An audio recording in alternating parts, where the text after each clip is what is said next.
Are you terrified your kids are going to be like you were?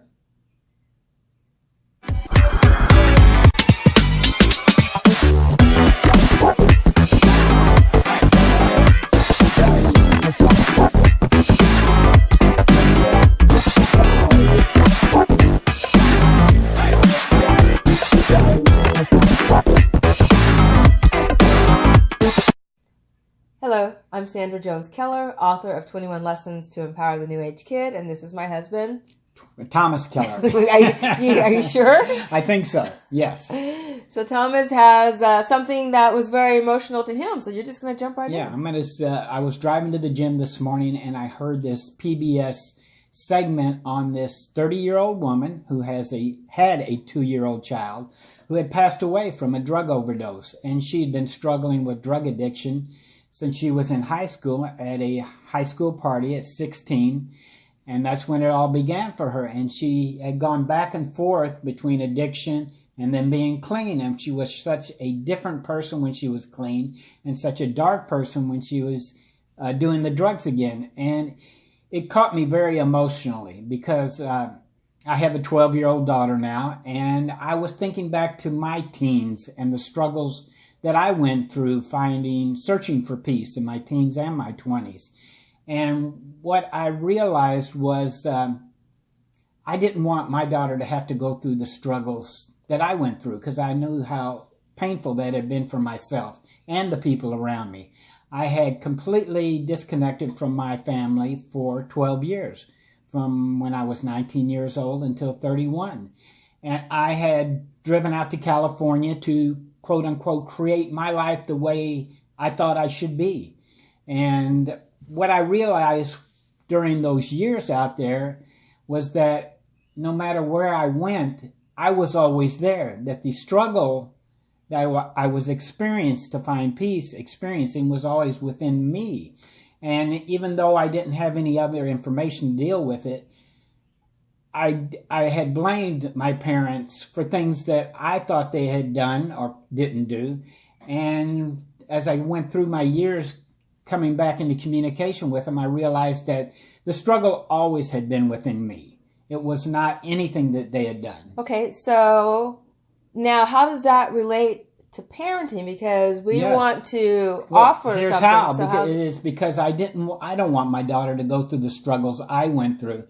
And when it's caught me very emotionally today, I realized that I still was carrying guilt from my behaviors back in my teen years when I thought I was doing all these things wrong and bad. And I had not forgiven that completely, so that I was not clean on parenting my own daughter, who is now 12 years old. Okay, so what does that look like? So I understand. So what it would look like what does it look like? It can look like a number of ways. I can overcompensate and try to communicate artificially too much with my daughter because I don't want her to disappear from my life for 12 years. Or I can, I can act out of guilt instead of acting out of power. So do you have any specific examples, though, where you notice that this fear comes up? Because, No, it only comes up, it came up when this woman on PBS was talking about her sister who passed away this morning. And I will think about it every once in a while, and I have told myself internally, I've forgiven that along. I just was doing the best that I could with the information that I had. At that time in my life, I had no spiritual information, no universal law. I was just wandering around in the dark, bumping my head against walls to get to this place now. Okay, but we're talking about parenting from guilt. So I know that. So do you feel guilty for things that, as a parent, things that you'd done in your teens or 20s, and that's affecting the way you handle your children? So I have an example. So I remember growing up, my father, more to my brother than to me, but would say things like, you're going to do X, Y, and Z, you're going to do this.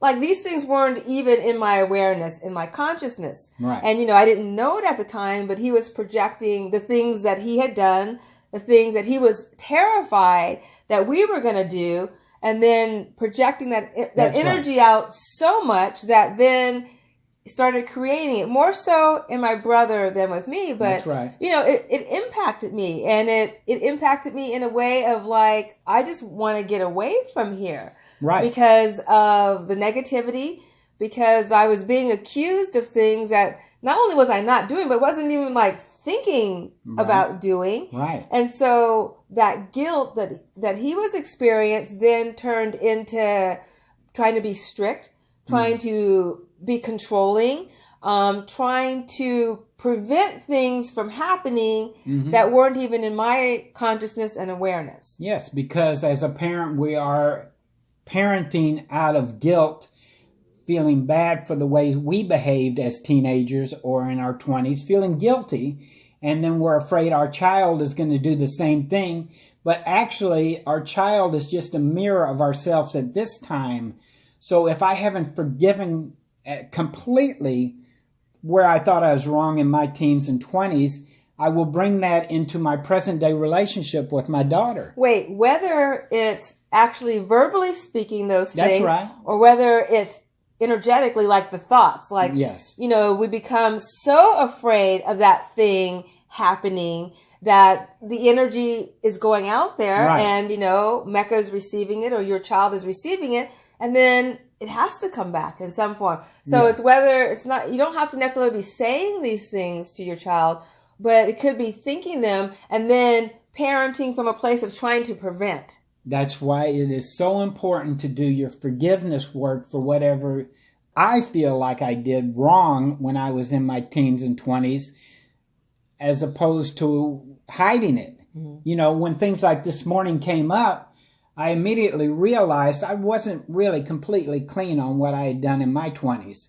And so I went back and did some more forgiveness work. Now, how we do our forgiveness work is a very personal issue, but let's define forgiveness in our world as we understand it now. Well, forgiveness is not about forgiving something out there that someone else did. Or something, yeah. Yeah, it's about giving forth that energy, giving forth the things that I think I've done wrong, giving forth the beliefs that don't support a magnificent life. It's giving forth, it's giving them over and then knocking it out too. It's like, right. That's right. I can pretend like I've forgiven something, but then keep doing the behavior. Yeah. It's, it's about knocking it off. It's about recognizing it. Right. Exactly. Yeah. It's for forgiveness in this day and age, and this new energy is about giving forth the guilt, of giving forth the ideas that I did things wrong out of my consciousness to be clean myself, so that our daughter can be free of any of that energetic. Right. So I did a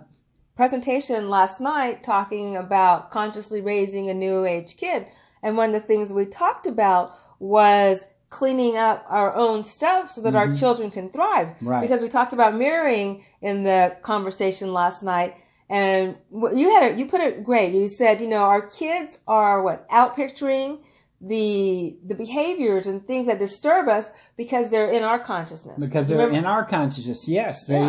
They are unforgiving items in our own consciousness that our children reflect to us so that we can see, and if we become disturbed, then we can recognize, I'm disturbed by this. This is not in my child so much. This is in me. Let me forgive myself for this energy, this guilt. So that I don't try to have her modify her behavior right. to make it look like everything's okay when really it's not okay. That's right. It's just in the background now. So, that's why forgiveness is so key and so critical. Absolutely. And the only way that I kind of know what to forgive is, one, those thoughts that I have and the things that I'm seeing and experiencing in the world and those things that I'm afraid of. Right.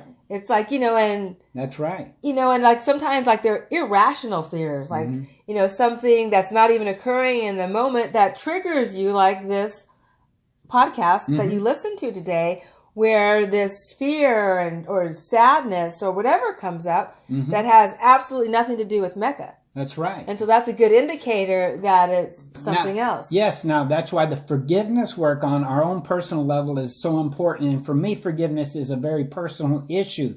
Whatever process you use to forgive yourself is up to you. But I know when I have done the work is when I feel relaxed and clean in my heart, and the mirroring information changes. Now, you like Dr. Hugh Lin. Yeah, I use a process called Ho'oponopono and I've used that process many times as well, and I love it. With Dr. Hugh Lin, and it's just, 4 simple phrases. I'm sorry, please forgive me, I love you, thank you. But what that does is, goes in and starts erasing those subconscious memories that are controlling my life. Yeah, and we're forgiving ourselves, not forgiving someone else out there. And so Dr. Hugh Lynn has many videos on YouTube. How do you spell his last name? Len. Len, and you might want to look that up. It's Ho'oponopono work.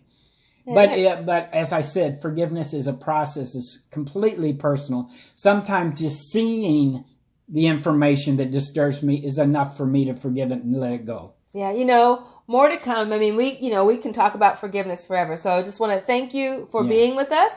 Please visit my website, sandrajoneskeller.com. Visit my YouTube channel, Sandra Jones-Keller. We've got, 7 other videos about parenting, and it's from personal experience. Let's clean ourselves up so our children don't have to.